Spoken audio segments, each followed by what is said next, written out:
I would like to introduce Lucie Kundra from Czech NGO Člověk v tísni, meaning people in need. So she's a course author and coordinator as well. Adéla Lábusová may be also joining us from Člověk v tísni. I am Vašek Formánek. I'm CEO and learning designer of Educasoft Solutions.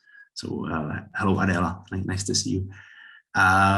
So what you see, what I'm already sharing is the title of our session or of our workshop that might be very useful for you, especially if you're considering creating online course on your own, or if you're maybe already creating some online courses and are looking for some inspiration, because we will guide you through the process. We can show you what it takes, and hopefully we'll also inspire you. As we have only 30 minutes and it's quite a lot of share, so we have prepared only like 2 activities where we will ask you for your answers or feedback. But we have also prepared a handout for you with some kind of like instructions and questions that you can follow after the session that can help you to build your course. And if you will have any, or if you will have questions or like feedback or anything that you would like to share with us, so we'll be also giving you our email addresses so you can contact either Lucie or me. So that's all for introduction. And now I will like to pass the words to Lucie, who will show us the course itself. So Vašek, thanks a lot for the introduction. And we will show you how to build an effective online course on the example of the story of Sam, which is a course that we make together, People in Need and Educasoft, as Vašek already said. The story of Sam course is a part of an educational portal called Together for a Better School, and it's actually a set of online courses for teachers, teaching assistants, and also other pedagogical staff. And we are dealing in these courses with various topics of inclusive education. The main aim of these courses, please, next slide, is to improve the teachers and teaching assistants competencies in working with the pupils who are in need of support, mainly due to their socially disadvantaged environment from which they come from. Now you can see the front page of the courses that are on the educational portal. You can see 2 courses which were published within the last year. And the whole educational portal was launched 1 year ago in January 2021. And the 3rd course is just being finished and will be published within several weeks. Next slide, please. Here you can see the front illustrations of all the 3 courses. So as I said, the portal contains several courses, and we will be publishing more courses in the future. The courses are in an online form meant only for self-study. So there is no real contact with the lecturers when you are studying the courses. And it's up to if you study the courses at one time or if you resume it and get back later. All the courses are based on a story of a pupil, on which we show what are the reasons why the child needs support in learning, and what are the most effective ways how to provide such support. and the courses, and as you will see later more, consist of texts and images that are illustrating the stories, of interactive parts with questions, different interactive parts. We have various interactions in the courses. You can find practical tips for teachers and teaching assistants, links to methodological aids or other resources that are very useful for them, and links to webinars and other stuff. Each course takes around 6 hours to finish, and in the end there is a final test that the student has to pass through, and after that you will get a certificate of passing the course. And since the last year, when we have launched the courses, more than 1,600 finished the courses. It was mainly teaching assistants, teachers, but also university students. To just sum up how much work it means to implement such a course. So it was 3 people working part-time on the content of the course, in People in Need, 1 illustrator and several external consultants, and then on the side of Educasoft, who was providing the technical solution, it was again several people working on that. And just to roughly say how much hours or how much work it is, it's if you have 1 hour of such course, it takes between 50 and 150 hours to prepare such course to implement it.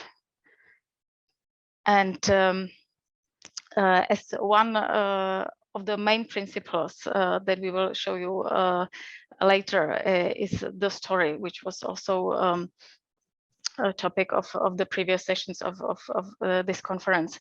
I will just briefly introduce the story of Sam. I will just briefly say who Sam, that is the main hero of our courses, who he is.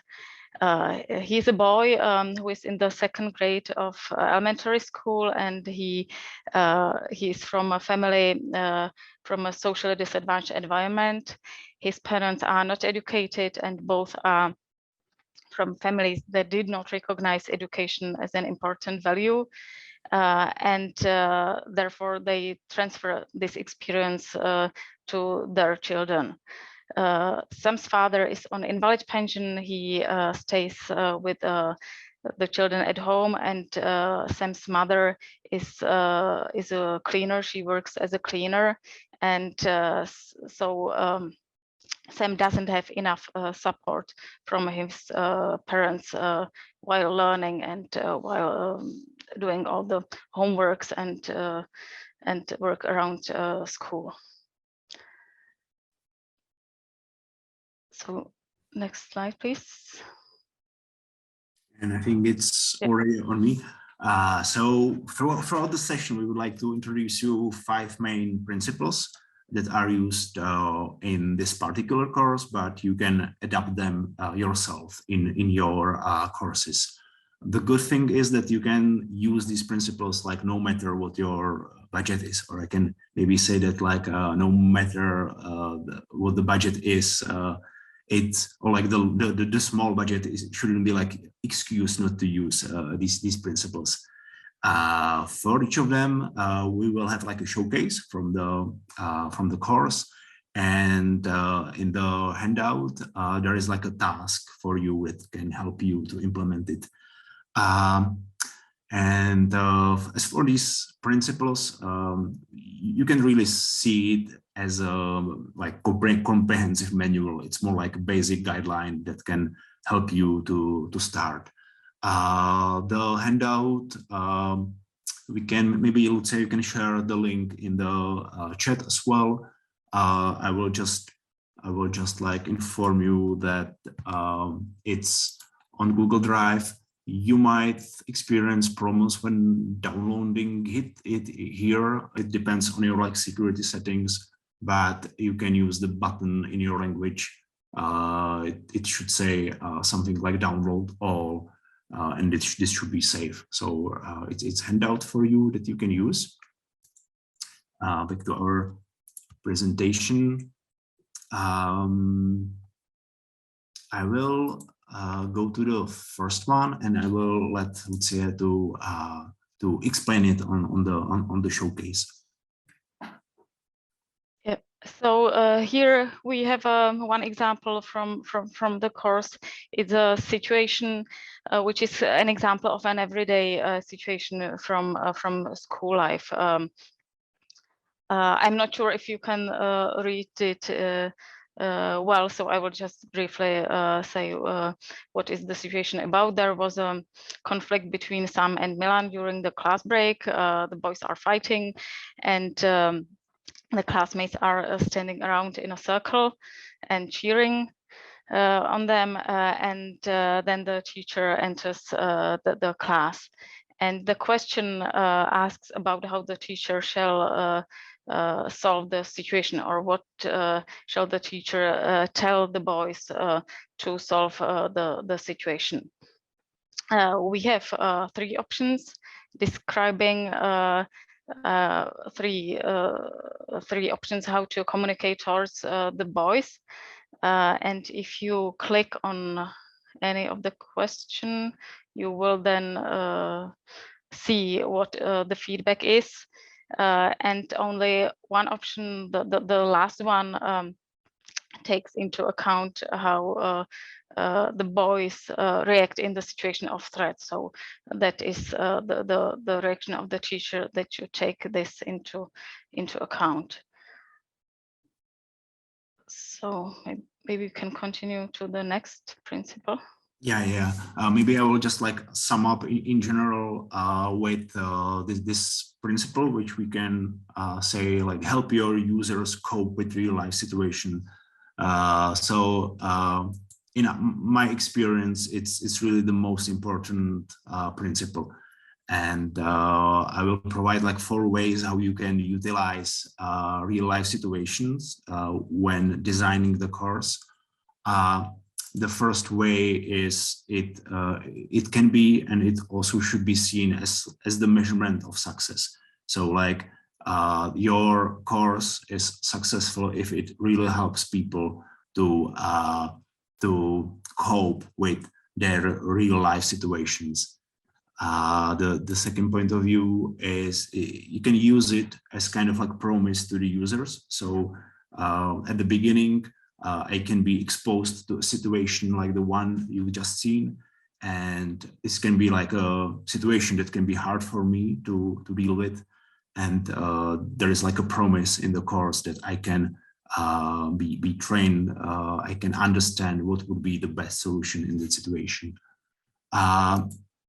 You can also see it as kind of like decision helper, because sometimes, especially if you are like expert in the field, it's very hard to choose what content is really important for the user, what should be incorporated in the course.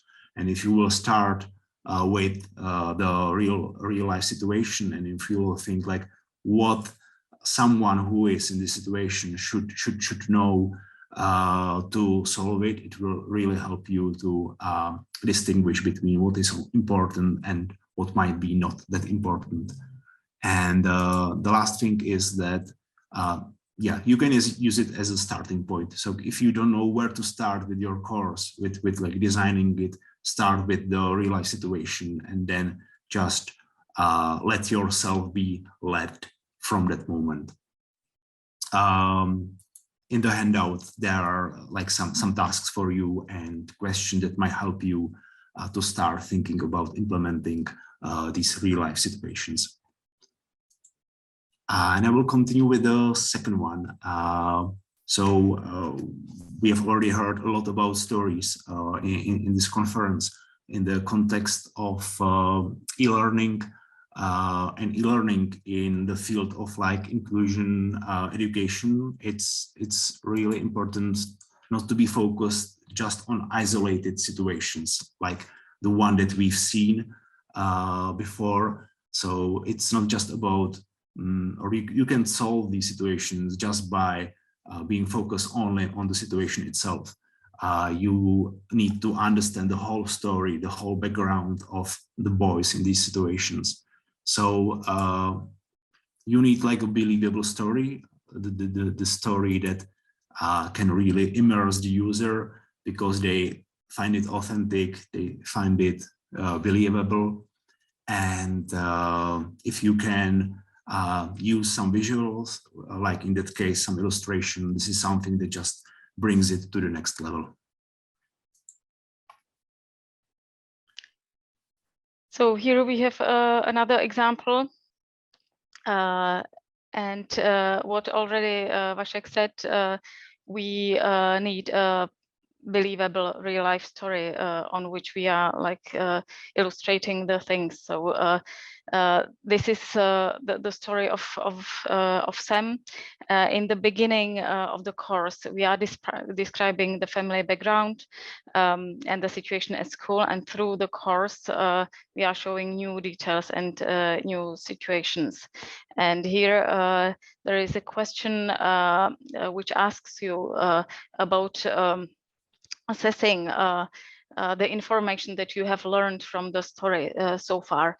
Which information do you consider important to be able to assess the conditions for supporting the education of the children in the family? And if we go then to the feedback, we will learn that actually all the information are important, and but it's not what is the most important to assess all information in the overall context, and focus also on positive information, and try rather to understand and not only to condemn the family or the parents of the pupil that needs the support.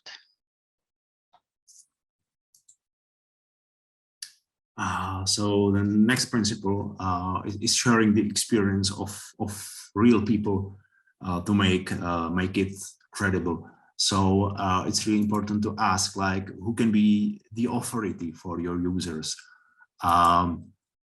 or like if you can share the experience of someone who already like made it and who can be a role model for your users, and or on the other hand, on the other hand, if there is like some experience to be shared on behalf of those whom we are helping by solving these situations. So we can follow with the examples, Lucia.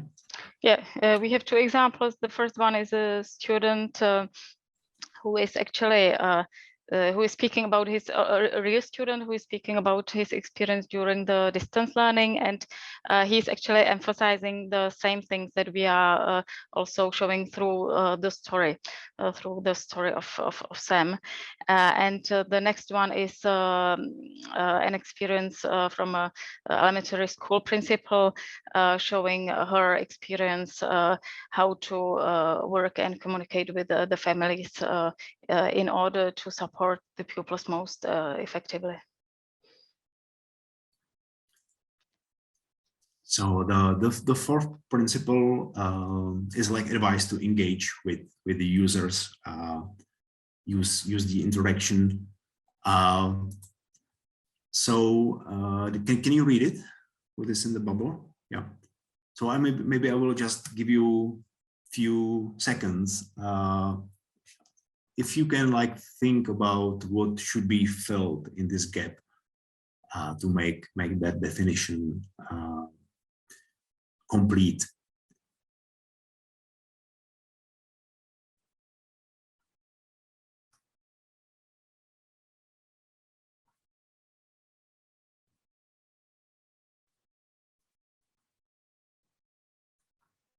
You can say it, you don't have to.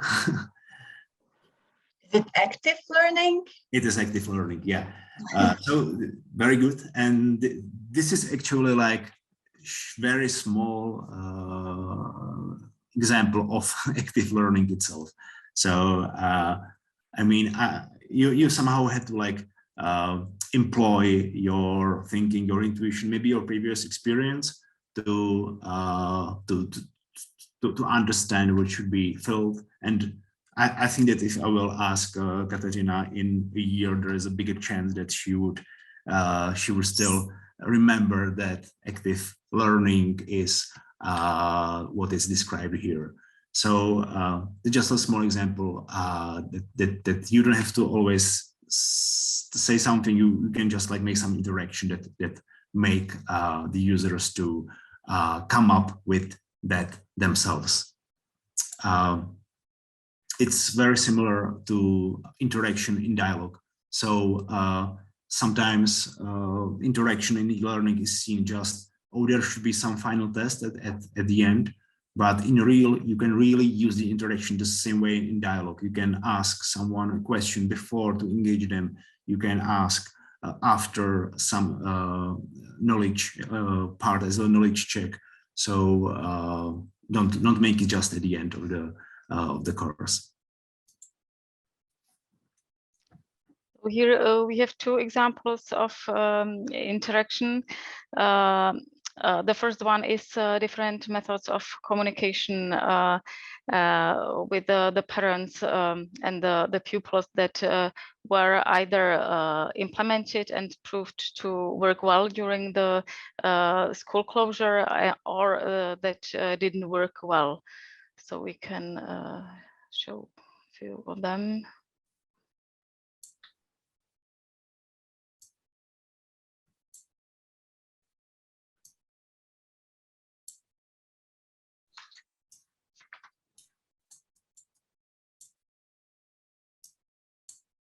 And maybe let's skip, to the second interaction, and that is matching different ways of learning with the percentage that one learns through this given form.